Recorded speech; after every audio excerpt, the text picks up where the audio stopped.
완전체라는 생각을 했거든요. 그러니까 뭐 이렇게 하수구 막히면 뚫고 뭐 등 고치는데 요리까지 잘하고 굉장히 친절한 사람이라는 생각을 하면서 슈퍼맨이다 이런 생각이 들기도 했는데요. 감독님 말씀 주시는 거 들으면서 정말 재밌었던 건 보통 우리가 영화를 보면 여성 캐릭터가 나왔을 때 여자가 아니라 사람이다라는 걸 강조하기 위해 되게 노력하거든요. 근데 남성 캐릭터가 나오면 그냥 보편인간으로 느껴지기 때문에 그냥 남성이 꼴 사람으로 굉장히 많이 쉽게 받아들이는데 제보기는 남자가 아니라 사람이다라고 설명한다는 것이 되게 극진적으로 느껴지는 흥미로운 부분이 좀 있었습니다. 되게 지금 채팅창에 많은 분들이 낯설 얘기를 해주세요. 연기 너무 인상적이었고 좋았다고 향후 연기 계획은 없냐고 이런 질문도 주셨는데요. 혹시 연기 계획은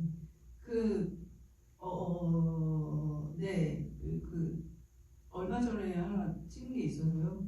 네, 그게 언제 상영이 될지 잘 모르겠습니다. 되게 대안적인 정보를 주시는 어떤 영화? 왜냐면 그 영화를 찍은 감독이 아직 그게 뭐 알려지길 원하지 않아가지고 제가 말을 못 하겠는데 어쨌든 찍은 게 있고요. 그리고 이제 저 낯을 보신 분들은 저 거기서 약간 뭔가 남자들이 여행 가면 절대 만나고 싶지 않은 여자 캐릭터로 이제 제가 나오는데 또 남자들이 여행 가면 절대 만나고 싶지 않은 남자 캐릭터를 연기한 저 트럭 운전사 역할을 했던 배우분이 저기 뒤에 와 계세요. 네. 그리고 휴가에서 그 공장 관리자로도 나왔거든요. 네. 인사 한번 해주시죠.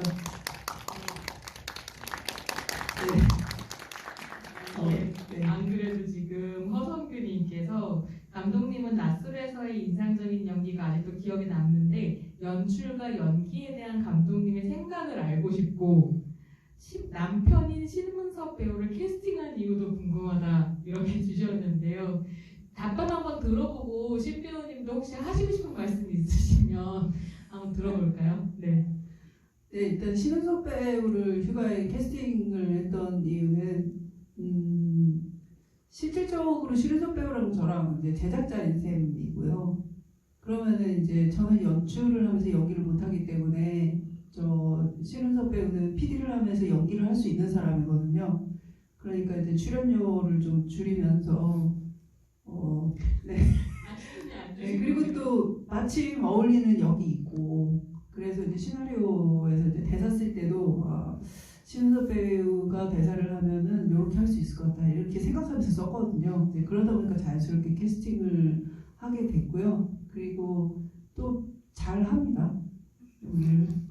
또 저라는 연출자한테 되게 익숙한 배우이기 때문에 제가 이제 몇 마디만 해도 무슨 말인지 금방 알아들으시고 또 만들어내기도 하시고 제가 생각하지 못한 것들을 그래서 캐스팅을 했던 거고 그 다음에 이제 저는 사실 연극 연기로 시작을 해서 지금 영화 연출을 하고 있는데요.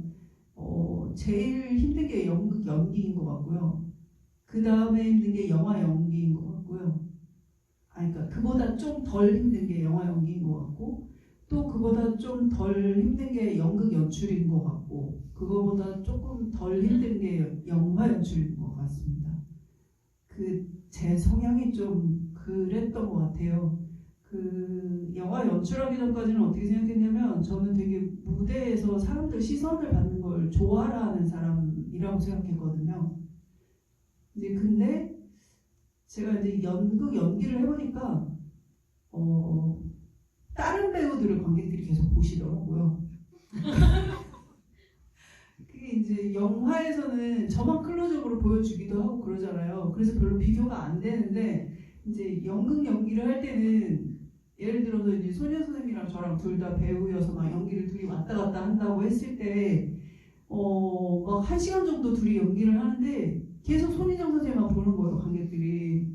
그러면은 제 마음이 너무 힘들고 그 공연을 한번 끝나면 한 10년 산 것 같고 막 그런 괴로움들이 좀 있었거든요. 그러니까 연기 못하는 배우가 갖는 괴로움이죠. 그런 것들이 있었는데 연출을 하게 되면서 좋더라고요. 네. 그래서 저 좀 연기 쪽으로는 누가 이제 아는 분들이 좀 같이 하자 그러면은 현장이 좀 편할 것 같아서 가서 하기도 하는데 지금은 그냥 연출에 집중하려고 하고 있습니다. 네, 그래서 그럼 이제 그렇게 연기를 직접 하시는 분이니까 연출을 하실 때 연기자들한테 어떻게 디렉션을 주고 뭐 연기는 이래야 된다는 어떤 철학 같은 것들을 나누고 이런 과정들이 좀 있을 것 같기도 한데요. 이번에 휴가 찍으시면서는 배우들이랑 그런 소통이 좀 어떠셨는지, 뭐 연기 디렉션을 주실 때 방점을 찍었던 부분이 있었는지 이런 것 좀 궁금합니다. 네. 그 사실은 뭔가 이렇게 되게 관념적인 대화 같은 걸 오래 하지는 않고요. 배우들이랑은 한 번 정도 앉아서 읽는 시간, 대본을 읽는 시간을 갖고 그 다음에는 최대한 촬영할 곳에 미리 가서 거기서 이제 여러 가지 물건들을 가지고 리허설을 한번 해봐요. 그리고 뭐 물건들을 넣었다 뺐다 하기도 하고, 그리고 물건들 위치를 바꾸기도 하고, 문의 위치를 바꾸기도 하고, 뭐 그런 식으로 해서 뭐라 그래야 되지? 막 이렇게 형이상학적인 어떤 그런 이야기들을 나누는 게 아니라, 뭐 이때 뭐 밥그릇을 꺼내서 뭘 하면 좋을 것 같아? 뭐 아니면 뭐 고등어를 주면 좋을 것 같아? 뭐 이런 식으로 되게 구체적인 이야기들을 하면서 연기를 좀 같이 만들어 가도록 노력을 하고요.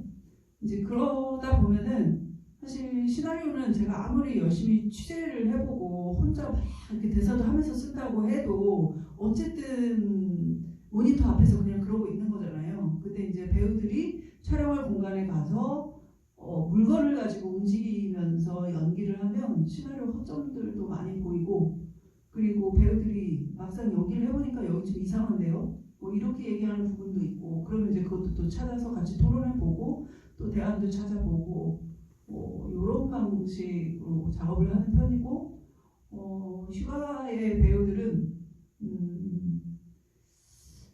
자기 주장을 그렇게 많이들 하지 않으셔가지고요. 네, 저 무서운가요? 무섭진 않은데. 이 부분에 대해서 신배우님 말씀을 들어봐야 될 것만 같은데 저 코로나 시국이라 마이크가 못 가네요. 너무 아쉽습니다. 네, 그래서 이제 말싸움을 뭐 막 이렇게 논쟁을 하거나 배우분들과 그런 방식은 아니고 계속 이제 물건 가지고 움직여보는 방식으로 그렇게 배우들과 이야기를 좀 하는 편입니다. 네. 그 물건을 가지고 움직인다라고 말씀을 하시니까 사실 이 작품은 또 정말 인상적인 게 제보기가 가사도덕을 하는 장면과 가구를 만드는 장면이 굉장히 정성 들여서 담겼고 그 디테일이 좀 놀라웠거든요. 그러니까 뭐 이렇게 선풍기 날을 닦는 모습이라든가 아니면 가구를 이렇게 만드는 모습 그런 것들을 어떻게 그렇게 그 배우님께서는 정말 귀신같이 해내시는 건지. 그래서 이게 액션 영화가 아닌데도 몸을 굉장히 얼굴 표정도 놀랍지만 몸을 잘 쓰는 배우인 건가? 라는 생각이 들 정도로 되게 자연스럽게 느껴지긴 해서 나중에 표정이 복잡해 보이는데 그 장면 디테일 어떻게 잡으셨는지. 네. 그 집에서 그 살림하는 장면들은 다 제가 하는 짓입니다. 네. 그 뭐 빨래 이렇게 해가지고 주머니에서 뭐 나오면 아유 씨 이러고 그리고 빨래 도는 동안 이제 청소기 돌리고 뭐 이렇게 보통 그 가사노동 할 때는 그렇게 시간을 딱 절약하기 위해서 뭔가 루틴이 있거든요. 뭐 하는 동안 뭐가 돌고 있고 뭐 하는 동안 뭐가 돌고 있고 이런 거. 그 일을 많이 한 사람들은 이제 그렇게 하죠. 그래서 그렇게 했던 거고 선풍기 닦고 이런 것도 제가 항상 계절이 바뀔 때마다 하는 짓이거든요. 근데 이제 어쩌다가 너무 바빠서 선풍기를 들여놓을 때가 됐는데도 선풍기를 못 들여놓고 있을 때가 있어요. 이제 그러면은 겨울 초입에 이제 그걸 닦아서 들여놓고 뭐 이런 짓을 하게 되는데 그런 것들이 생각이 나서 이 사람이 이제 그 굉장히 중요한 재판을 앞두고 몇 달 동안 집에 오지 않은 상황이기 때문에 아마 그런 걸 할 것 같다. 그리고 혹시 관객분들이 그렇게 일관해 주시지 않았을까? 네, 그렇고 일관해 주지 않을까 하는 기대감을 가지고 그런 식으로 넣었던 거고요. 그리고 사실 영화가 되게 규모가 작잖아요. 일단 열흘 동안의 이야기고 그리고 촬영 장소도 몇 군데 안 돼요. 어떻게 보면 웬만한 단편 영화 규모라고 볼 수도 있어요. 이 촬영 장소라든지 등장인물 수라든지 아니면 사건의 크기라든지 이런 것들이 되게 소규모여서 사실은 어떻게 보면 집중할 수 있는 게 그 사람의 손이죠. 그 사람의 손은 무엇을 어느 곳으로 옮기는가, 무엇을 어떻게 변형시키는가 이런 것에 계속해서 집중하고 그것들을 이제 관객들이 보실 수 있게 그러면은 사실 그 사람에 대해서 좀 더 세밀하게 이해하실 수 있을 거니까 그래서 이제 이렇게 된 것 같습니다. 네. 곧 영화에 관한 질문으로 좀 넘어가 볼 텐데요. 이제 영화 딱 시작할 때 투쟁 장소가 강남역이었기 때문에 사실 즉각적으로 이제 어떤 기억을 떠올리게 되고 그 기억에 연결되어 있는 투쟁 현장 같은 것들을 떠올리게 되면서 어떤 실화에 기반하고 있을 수 있겠다 그런 생각을 좀 하게 됐었던 부분도 있었는데요. 레이님께서 이런 질문 주셨어요. 감독님 좋은 영화 만들어줘서 감사합니다라고 인사 주시면서 실화에서 모티브를 가져오셨다고 들었습니다. 그런데 그러니까 실화를 바탕으로 함을 강조하고 홍보하는 것이 요즘의 패션 영화 트렌드이기도 한데 이것을 따르지 않고 오히려 피하려고 하신 것이 인상 깊었습니다. 감독님께서는 예전 GV에서 실화에 근거했을 때 위험성이 있다라고 표현을 하셨는데 어떤 위험성인지 좀 궁금하다 질문 주셨거든요. 그 사실은 그 강남역에서 그 삼성 농성장 삼성의 김용희 씨가 강남역에서 이제 고공농성을 꽤 오랫동안 하고 계실 때 이 영화를 찍은 거거든요. 나중에 그 제보기가 이렇게 밧줄을 올릴 때 그 위에 김용희 씨가 계셨어요. 그래서 그분이 이제 줄도 올려주시고 하셨거든요. 그리고 원래 거기 이제 프랜카드가 저희 작품에 맞는 프랜카드가 걸린 상태에서 저희가 촬영을 했지만 원래는 거기 이제 뒤에는 뭐 이재용, 삼성 뭐 이런 단어들이 있었어요. 근데 그걸 이제 그분이랑 협조하에 다 가리고 이제 촬영을 했던 거고 그런데 휴가를 만들면서 모티브가 되었던 사업장은 삼성은 아니었고요. 콜트콜테 기타 콜트콜테 기타 업체였는데 원래는 이제 그분들이 밴드를 만들어서 투쟁하는 실화를 가지고 한 7, 8년 정도 시나리오를 썼었거든요.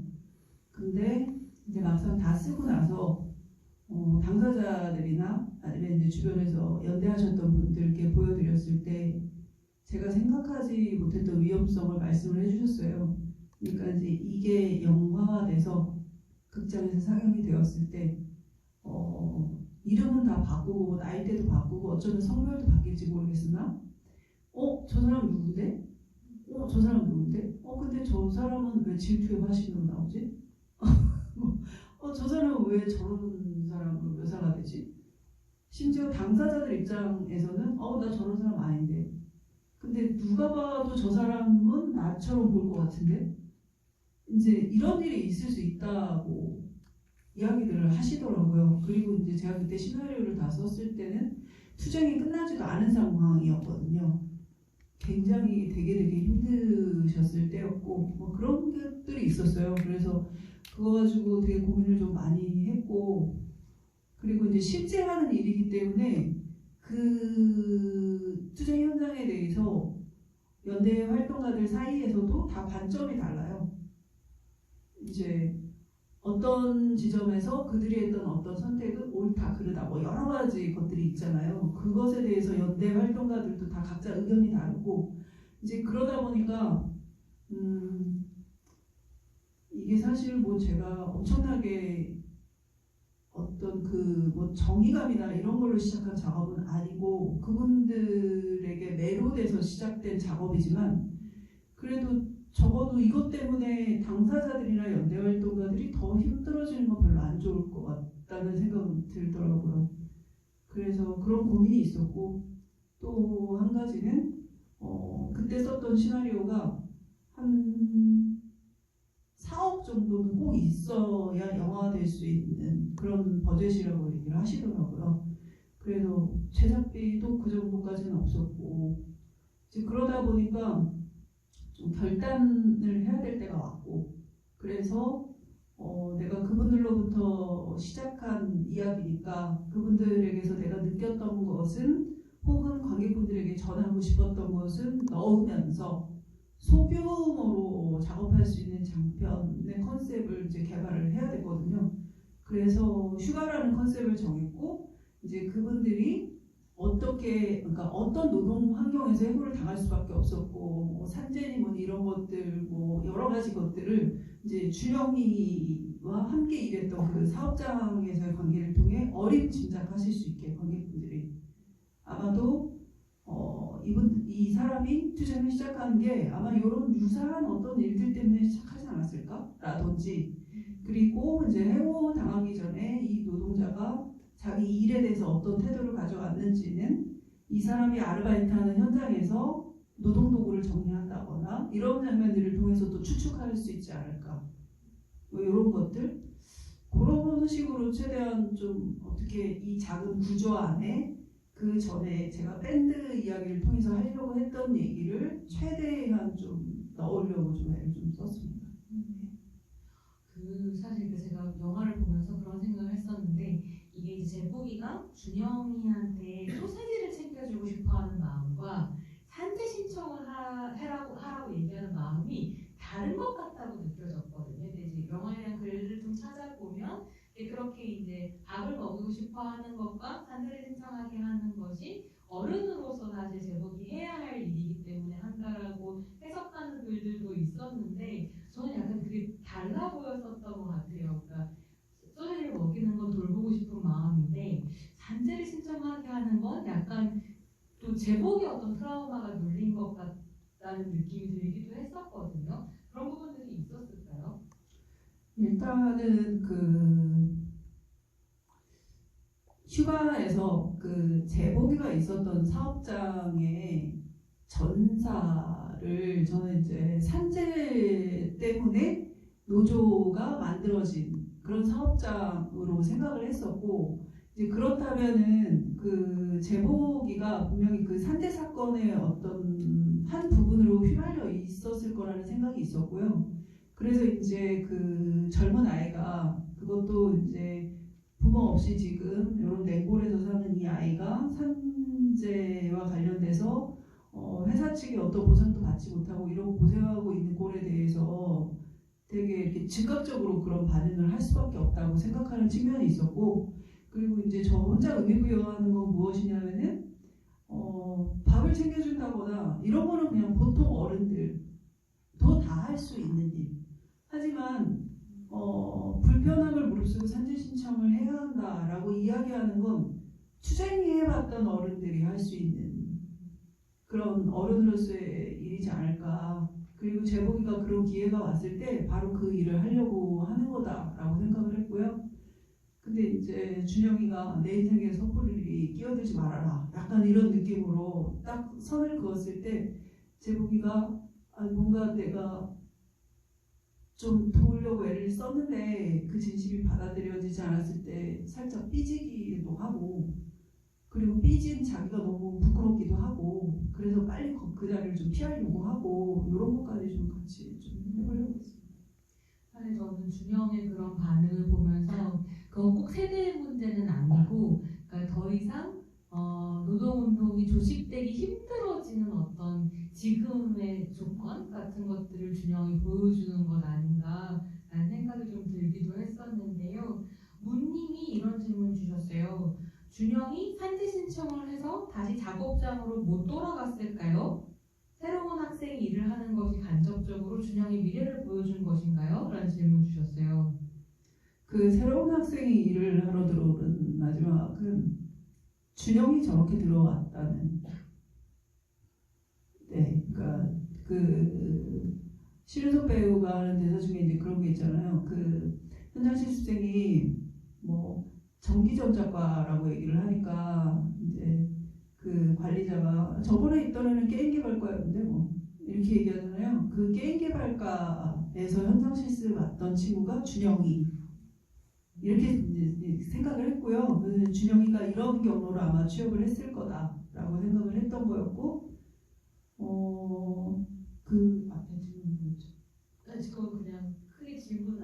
아, 네. 네. 네, 그런 거였어요. 뭐 근데 해주실 얘기가 있을 수도 있을 것 같아요. 그러니까 준영 자체가 지금 이제 노동운동이 조직되기 힘들어지는 어떤 상황들이 아, 네, 맞아요. 그 얘기 하려고 했다, 진짜. 그게, 그러니까, 여기 보면은, 준영이가 사실 그 제복이랑 별로 친해지려고 노력하지 않는 거, 그러니까 정주지 않는 거, 이거는 제복이 입장에서 좀 이해가 안 되는 거예요. 뭐냐면은 이제 제복이가 해고되기 전에는 제복이는 동료들과 같이 다 정규직이었단 말이죠. 그러니까 같이 똑같은 시간에 출근하고 같이 오전 근무를 하고 중간에 휴식 시간에 커피 믹스도 한 잔 먹고 그리고 또 이제 점심 시간에 같은 식당에 모여서 밥을 먹고 또 오후 근무하고 또 커피 한 잔 하고 또 이제 작업을 뭐 같이 할 수도 있고 같이 술 한 잔 하고 뭐 이러면서 지냈던 것들이 있단 말이죠. 그런데 이제 준영이가 겪는 이 노동 현장은 어떤 곳이냐면 몇 개월 단위로 계약하는 곳이죠. 계속 옆자리에서 일하는 사람들이 바뀌는 그런 사업장. 그래서 특별히 동료와 친할 필요도 없는 거고 그런 거죠. 그래서 이제 제복이가 겪었던 조금 오래전 상황의 어떤 그 노동 현장과 그리고 지금 준영이가 겪고 있는 그 현장은 되게 다르고 그리고 사실 저도 몇 개월씩 항상 계약직으로 일을 하면서 이제 생계를 가지고 있는데 아마 대부분의 분들이 많이들 그러실 거라고 생각하고요. 그러니까 사실 동료랑 별로 친할 필요 없고 같이 밥 먹는 시간도 좀 아깝고 뭐 이런. 네. 그러니까 사실 이게 꼭 노동운동뿐만이 아니라 굉장히 다양한 사회 곳곳에서의 변화를 꿈꾸는 운동들이 점점 더 조직되기 힘들다는 생각이 들기도 하는 게 이렇게 각각이 같이 공유하고 있는 시간, 공유하고 있는 경험, 공간들이 점점점 없어지고 개개인들로 조각조각 나고 있다라는 생각을 좀 했었던 것 같은데 최근에 이 영화에서 사실 그런 부분들이 좀 그려지고 있는 거네요. 누님이 또 이어서 같이 질문 주신 게 연대활동가 또는 실제 농성 중이신 해고 노동자분들께서 직접 감독님께 꼭 영화에서 다뤄주길 요청했던 요소가 있었는지 질문 주셨습니다. 그게 연대활동가들이 그런 말씀을 하신 적은 없고요. 그냥 제가 취재할 때 그 해고노동자들 취재할 때는 그런 말씀을 한번 하신 적은 있어요. 그러니까 누군가가 떠나갈 때 같이 투쟁을 했던 동료가 떠나갈 때의 그 참담함 그런 거가 영화에 꼭 나오면 좋겠다. 그러니까 제가 물어봤을 때 그렇게 이제 대답하신 거였거든요. 그런 말씀을 하신 적이 있고 그리고는 이제 다른 거는 별로 없으셨던 것 같은데요. 그리고 뭐 지금 방금 말씀드린 거는 약간 제 마음을 약간 움직였던 그런 좀 사적인 이야기였던 것 같고 이제 그거 외에는 거의 뉴스 인터뷰 같은 거 오면은 하는 그런 답변들 있잖아요. 우리가 뭔가 정당한 권리를 주장하고 있다라는 것을 좀 알려달라. 혹은 우리 그런 어떤 그 대외적인 이야기를 좀 하셨고 좀 그 휴가를 개봉한 다음에 그러니까 상영을 하면서 좀 재미있었던 반응은 뭐였냐면은 현재 농성 중인 농성천막에서 공동체 상영을 한번 한 적이 있었어요. 근데 이제 상영이 끝나고 나서 다 같이 이제 둘러 앉아서 이야기를 나누는데 이제 그때 처음에는 되게 좋은 말씀들을 많이 해주셨던 것 같아요. 그러니까 내가 저 영화에 나오는 제복이처럼 그렇게 다정다감한 사람이 아닌데 집에 가서 좀 애들한테 잘해야 되겠다는 생각이 든다. 이런 말씀도 하시고 그리고 제복이가 겪고 있는 저 문제가 우리의 문제라서 공감이 된다. 이런 말씀도 하고 하셨는데 이제 막판에는 이제 이런 말씀을 좀 하셨던 것 같아요. 우리 지금 투쟁하고 있는데 안 그래도 힘든데 이제 마지막에 그 밥줄 이렇게 올라가고 나서 영화 끝나면서 그리고 몇 년 후 제복이는 회사와 협의하여 보상금을 받고 그리고 동료들의 박수 속에 투쟁을 마치고 가족에게 돌아갔다. 이런 식의 자막이라도 하나 마지막에 너 좀 얼마 줬냐. 그러면은 지금 우리 같이 그 투쟁하는 동지들이 되게 힘이 될 것 같다. 그 말씀을 하시는데 사실은 처음에는 어떤 생각이었냐면 약간 그 창작자로서의 옹졸함인데 뭐야? 너무 영화 후전이잖아. 막 이런 그런 어떤 옹졸한 마음. 근데 이제 생각을 해보니까 얼마나 힘들었으면 그런 말씀을 하셨을까? 이제 그런 생각이 좀 들기도 합니다. 네. 한국의 그 다큐부터 극영화까지 하는 노동자들의 투쟁을 다룬 작품들이 굉장히 많이 있고 한국 스크린을 이렇게 흐르고 있다고 생각하는데요. 지금 감독님 말씀 들으면 딱 떠오른 건 그렇게 이제 어떤 우리가 역사를 가지고 있다고 할 때 최근에 우리가 그 자막을 한번 썼구나 이런 생각이 떠올랐어요. 김지숙 지도위원이 37년 만인가요? 결국 복직하시고 이제 명예퇴직하시는 그 장면이 어떻게 보면 우리 공통 기억에서 한 줄의 자막으로 그렇게 결국은 복직했고 박수를 받았다 하는 자막으로 한번 남았구나 이런 생각이 문득 떠오르기도 해서 사실 이런 작업들을 계속 쌓아가는 것이 그러니까 뭐 휴가는 극영화로서의 그 가치가 또 있지만 분명히 활동의 영화보다는 있는 작품이라고 생각하는데 그 공통의 기억에 너무 좋은 작품 우리가 하나 와서 또 이제 운동과 담론을 확장시킬 수 있는 계기가 됐구나 이런 생각이 좀 들기도 하는 것 같고 혼자서 모르게 울컥해가지고 지금 이 시간 참 좋다 이런 생각이 들었습니다. 저희가 제가 혼자만 울컥하면 안 되는데 관객분들께서도 좋은 시간 되셨으면 좋겠고 시간이 거의 다 돼가지고 근데 이제 올려주신 질문 중에 앞에 하셨던 작업들을 어디서 볼 수 있는지 좀 물어보시는 분들이 계셨고 사실 제가 이란희 감독님 작품 중에 정말로 좋아하는 영화가 파마라는 단편이에요. 결혼 이주 여성이 한국에 딱 왔을 때 경험하는 굉장히 강렬한 어떤 에피소드를 영화로 담으셨었던 작품도 사실 오신 분들 꼭 찾아보셨으면 좋겠고 그런데요. 작품들이 막 포탈 이런 데서 검색했을 때 쉽게 볼 수 없어서 파마 같은 경우에는 아마 네이버에서 500원에 보실 수 있을 거예요. 다행입니다. 볼 수 있어서 네. 그런 걸로 알고 있고 퍼플레이 맞아요. 네, 퍼플레이에도 있을 거고요. 그리고 아마 결혼 전야라는 작업도 했었는데 그것도 아마 퍼플레이에 있을 거고요. 그리고 이제 천막 같은 경우에는 인천영상위원회라는 홈페이지 들어가셔가지고 조금 이렇게 좀 힘든데 인천영상위원회에서 제작 지원한 작품들을 올려놓은 그런 채널이 있는데 이제 거기에 천막이 올라와 있고요. 네. 보시면 좋겠습니다. 지금 감독님 말씀해주신 퍼플레이 같은 경우는 여성 영화 전문 스트리밍 서비스거든요. 그래서 찾아보신다면 가능하면 네이버보다는 퍼플레이에서 보시는 게 좋겠다라는 생각도 좀 듭니다. 감독님 그러면 향후 작업 계획 같은 건 이제 뭐 있으세요? 지금 이제 그 새 작업을 시작을 했고요. 휴가라는 결과물이 나올 때까지 제가 너무 그 중년의 남성들을 열심히 취재를 해가지고 오랫동안 좀 젊은 기운을 좀 받고 싶어서 그래서 그 휴가에서 정기전 작가에서 왔는데요 라고 하면서 들어오는 아이 있잖아요. 그 아이 또래의 아이들의 이야기 네 시작했습니다. 시작하셨나요? 네, 또 기대하면서 기다려야 될 것 같은데 이거 저도 궁금해서 마무리하려고 했는데 잘 짧게 드리자면 메이님께서 우진이가 얼마 정도 입금해줬을 거라고 추측하시나요? 우진이는 딱 일한 것만큼 입금해줬을 거라고 생각합니다. 네, 아마 한 60, 70만 원 정도? 네.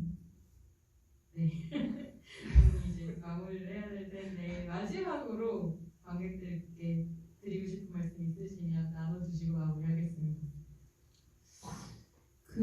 여기 오시는 관객 여러분들께서는 작은 영화, 독립 영화를 많이들 응원하시는 입장에 있는 분들이실 거라고 생각하거든요. 근데 이제 제가 슈가 개봉을 해보니까 첫 번째 개봉을 해보니까 독립영화 진영에 안 보이던, 그러니까 제가 미처 잘 모르겠는 그런 부분들을 많이 보게 됐어요. 예를 들어서 영화가 개봉할 때 홍보하시는, 그러니까 홍보 일을 하는 회사도 있고 배급 대행을 하시는 분들도 있고, 근데 이제 저는 독립영화 쪽에서 항상 창작자들만 봐왔기 때문에 그 창작하는 사람들만 조금 어려움을 겪고 있다, 이렇게 생각을 해왔고, 하지만 자기가 하고 싶은 거 하니까 이 정도 생각을 했었단 말이죠. 근데 이제 배급하시거나 홍보하시거나 이런 분들도 뵙게 되고, 그리고 뭐 평론하시는 분들도 뵙게 되고, 이러면서 전반적으로 독립영화 쪽에 더 많은 응원과 더 많은 지원과 그리고 이제 더 많은 관객분들의 관심이 되게 필요하다는 생각이 들었어요. 그래야 사실 슈가 같은 영화도 개봉할 수 있고, 또 이렇게 훌륭한 자리에서 주목받은 영화로 초청도 되고 이런 일이 벌어지는 거라고 생각하거든요. 그렇게 이제 보이지 않게 열심히 뭔가 사명감 비슷한 것들을 가지고 움직였던 독립영화계의 많은 분들이 슈가를 개봉할 수 있게 해주셨던 거고, 이렇게 주목받게 해주셨던 거라고 생각하거든요. 그래서 오늘 와주신 관객 여러분, 선생님들 밖에 나가셔가지고 이런 영화들 많이 보자고 독립 영화들 많이 찾아보자고 말씀해 주시면 정말 좋겠습니다. 네. 네, 영화도 앞에서 1시간 반 정도 보시고 끝나고 이제 감독과에 대해 1시간 끝까지 함께 참여해주셔서 너무 감사드리고요. 좋은 코멘트와 질문들로 자리 풍성하게 해주셔서 감사합니다. 올려주신 이야기 다 못 다룬 것들은 감독님 보실 수 있도록 제가 또 채팅창 보여드리도록 할 테니까요. 서운하다 하지 않으셨으면 좋겠습니다. 끝까지 함께 해주셔서 감사드리고요. 또 다음에 좋은 기회 있으면 뵙도록 하겠습니다.